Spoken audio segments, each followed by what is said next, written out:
Imagine a normal day where you're about to take your kids to school, not knowing that death is right outside your door. Hey everybody, my name is Sage, and this is the 5th episode of Who Do You Trust, where I cover stories about victims that knew their killers.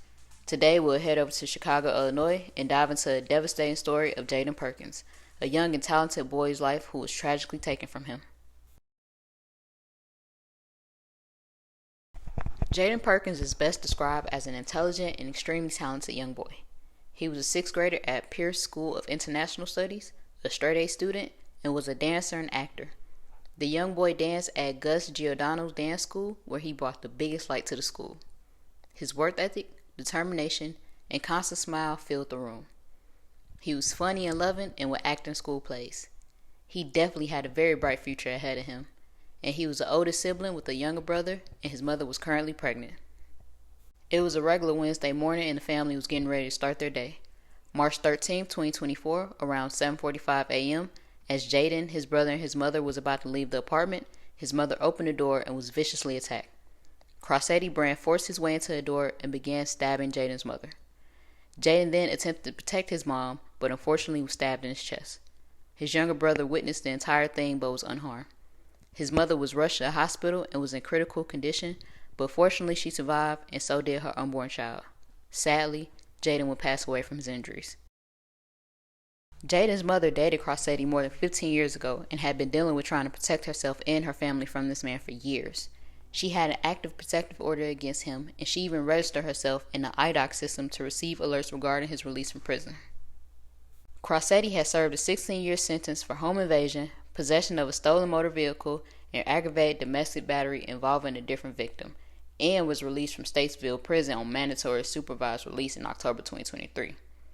He allegedly sent her a text message threatening her and her family on January 30th, 2024. He then allegedly went to her home on February 1st, 2 days later, ringing the doorbell multiple times and attempting to pull on the handle.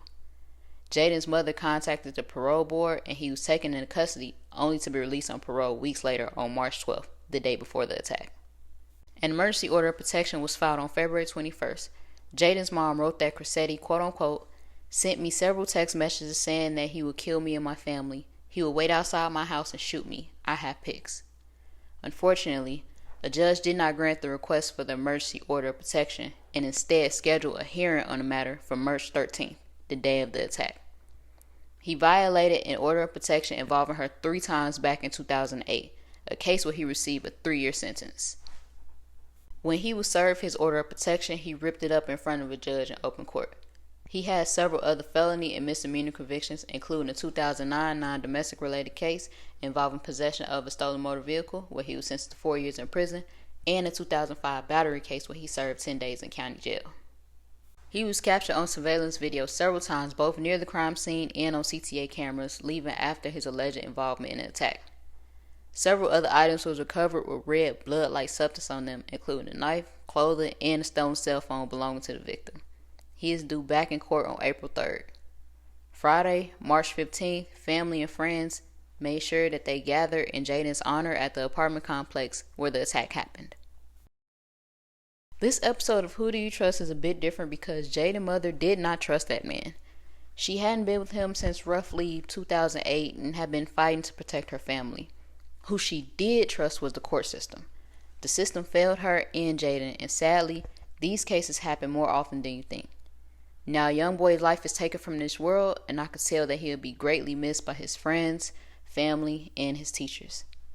Rest in peace, Jayden Perkins. Be careful who you trust. Until next time, peace.